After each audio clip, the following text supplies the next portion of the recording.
He didn't shout at first. He just stared at the spoon, dipped it back into the bowl, tasted again, and sighed like I had personally disappointed him. "Too salty," he said calmly. I laughed nervously, reaching for the pot.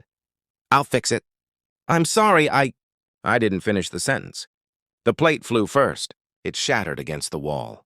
Then his hand came out of nowhere. My head hit the cabinet. I remember the sound more than the pain, a dull crack, like something breaking inside me.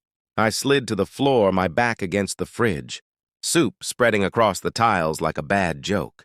He stood over me, breathing hard, eyes cold. "Can't you do one simple thing right?" he said.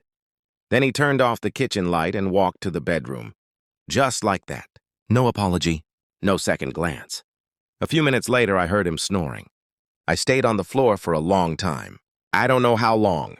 My cheek burned, my hands were shaking, and all I could think was how quiet the apartment was, how normal everything looked. Like this kind of thing could just fit into the night. I cleaned the kitchen silently. I wiped the soup off the cabinets, picked up the broken plate, washed the blood from my lip.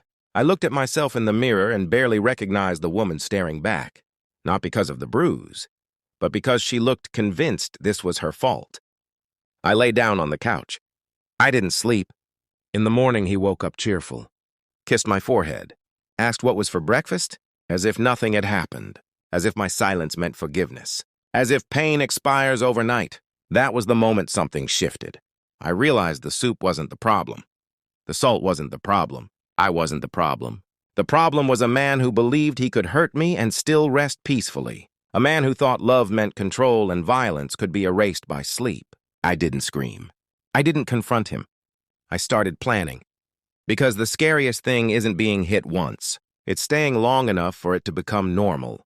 And I promised myself one thing as I watched him drink his coffee. This would be the last morning he ever felt safe hurting me.